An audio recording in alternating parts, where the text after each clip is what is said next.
சுமங்கலி பெண்கள் மஞ்சள் தேய்ச்சு குளிக்கிறது நம்ம பாரம்பரியமா நடந்துட்டு வர ஒரு விஷயம். அப்படி மஞ்சள் தேய்ச்சு குளிக்கிறப்போ மங்களகரமா இருப்பாங்க அப்படிங்கிறதுக்காகவும், மகாலட்சுமி முகத்துல வாசம் செய்வா, அதனால மஞ்சள் தேய்ச்சு குளிக்கணும் அப்படின்னும் பெரியவங்க சொல்லியிருக்காங்க.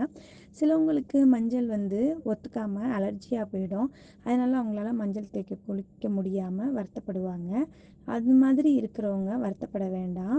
நம்ம குளிச்சு முடிச்சதுக்கப்புறம் நல்லா தலை தேய்ச்சி, உடம்பு தேய்ச்சி குளிச்சு முடிச்சதுக்கப்புறம், உடை மாத்துறதுக்கு முன்னாடி கொஞ்சம் சந்தனத்த எடுத்து அதில கொஞ்சம் பன்னீர் விட்டு நல்லா குழப்பி, அத நல்லா முகத்து கழுத்துலலாம் அப்ளை பண்ணிட்டு, கொஞ்ச நேரம் கழிச்சு அத துணி வச்சு தொடச்சிடுங்க.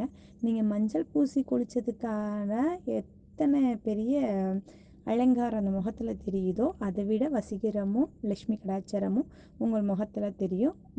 என்னைக்கும் உங்களோட மகாலட்சுமி வாசம் செய்வாங்க.